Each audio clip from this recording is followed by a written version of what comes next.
पुढच्या व्हिडिओचा श्लोक आहे, जनी निंद्यते सर्व सोडून द्यावे, जनी वंद्यते सर्व भावे करावे. निंदनीय गोष्ट कोणत्या? जी गोष्ट केल्यानंतर आपल्याला पुन्हा एकदा विचार येतो मनात की आपण बरोबर केलं का चूक केलं, किंवा आपल्याला अस्वस्थता वाटते, आपली शांतता भंग पावते, रात्री झोप येत नाही, पश्चात्तापाची भावना येते, भीती वाटते, लोकांपासून आपण काहीतरी लपवू बघतो. त्या सगळ्या निंदनीय गोष्टी असं मला वाटतं. आणि वंदनीय गोष्टी म्हणजे ज्या गोष्टी कराव्यात असं आपल्याला वाटतं, आपण करतो आणि आपण केल्यानंतर लोकांना जे वाटतं, या सगळ्या प्रोसेसमध्येच आनंद मिळतो.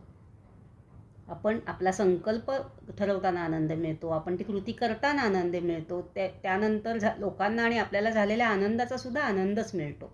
असा सगळा आनंदाचा सोहळा म्हणजे वंदनीय असं मला वाटतं. सायकॉलॉजीमध्ये याचं काय विश्लेषण आहे ते आपण पुढच्या व्हिडिओमध्ये पाहूयात.